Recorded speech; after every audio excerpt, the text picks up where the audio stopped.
देखिए, हम हमेशा चुनावी मूड में रहते हैं। हम इस समय जल्दी चुनाव बिहार होने जा रहा है, 6 महीने बाद चुनाव होगा, तो हम बिहार में इस समय ज्यादा अपना काम कर रहे हैं। उसके साथ साथ यूपी, हम हमेशा चुनाव के ही मूड में रहते हैं।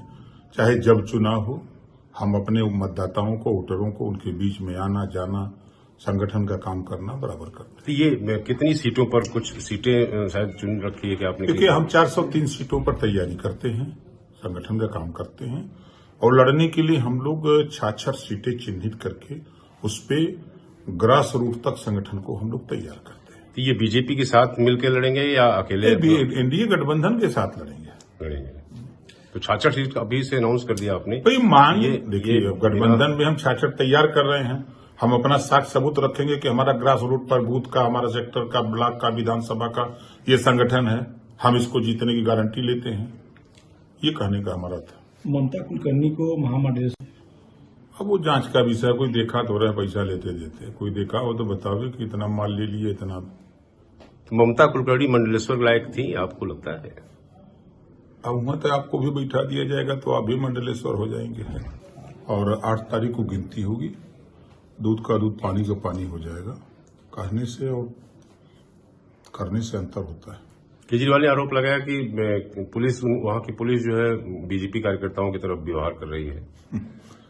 तो ये तो उनकी बात से लग रहा है कि उनकी हताशा और निराशा बोल रहे हैं। फिर बाकी क्या लगता है किसके किस बीच में फाइट है? देखिए, वहां 2 ही पार्टी लड़ रही है। कांग्रेस लड़ाई से बाहर है, बीजेपी और आम आदमी पार्टी 2 ही पार्टी वहां लड़ रही है, जो आपस में चर्चा कर रहे हैं। तो केजरीवाल जी अपना ही कह रहे हैं कि हताशा और निराशा भी बोल रहे हैं और आशा भी बोल रहे हैं, दोनों बात तो ही बोल रहे हैं। क्या लगता है 8 को क्या? मिल्कीपुर में देखिए, मिल्कीपुर का चुनाव एनडीए प्रत्याशी के पक्ष में है। यहां भी वही हताशा निराशा विपक्ष के लोग बोल रहे हैं। और हम अपनी भाषा में कहें ना तो देखिए, मिल्कीपुर सत्ता पक्ष के लोग दुधारू गाय लेके घूम रहे हैं, विकास रूपी दूध के लिए दुधारू गाय। अब विपक्ष के पास ठाठ गाय है, तो जनता दूध चाहती है, विकास रूपी दूध, तो ठाठ गाय के लग जाएगी।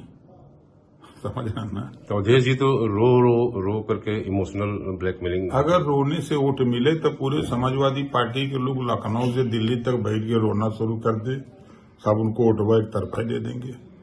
देखिए, हम हमेशा चुनावी मूड में रहते हैं। हम इस समय जल्दी चुनाव बिहार होने जा रहा है, 6 महीने बाद चुनाव होगा, तो हम बिहार में इस समय ज्यादा अपना काम कर रहे हैं।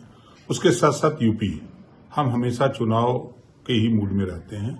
चाहे जब चुनाव हो, हम अपने मतदाताओं को, वोटरों को, उनके बीच में आना जाना, संगठन का काम करना बराबर करते हैं। तो ये कितनी सीटों पर, कुछ सीटें शायद चुन रखी है कि आपने? देखिए, हम 403 सीटों पर तैयारी करते हैं, संगठन का काम करते हैं, और लड़ने के लिए हम लोग 66 सीटें चिन्हित करके उस पे ग्रास रूट तक संगठन को हम लोग तैयार करते हैं। तो ये बीजेपी के साथ मिलकर लड़ेंगे या अकेले?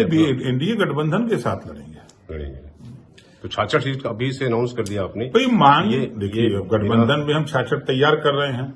हम अपना साक्ष्य सबूत रखेंगे कि हमारा ग्रास रूट पर बूथ का, हमारा सेक्टर का, ब्लॉक का, विधानसभा का ये संगठन है, हम इसको जीतने की गारंटी लेते हैं। ये कहने का हमारा था। ममता कुलकर्णी को महामंडलेश्वर, अब वो जांच का विषय, कोई देखा तो रहे पैसा लेते देते, कोई देखा हो तो बतावे कि इतना माल ले लिए, इतना। तो ममता कुलकर्णी मंडलेश्वर लायक थी, आपको लगता है? अब वहां तो आपको भी बैठा दिया जाएगा तो आप भी मंडलेश्वर हो जाएंगे।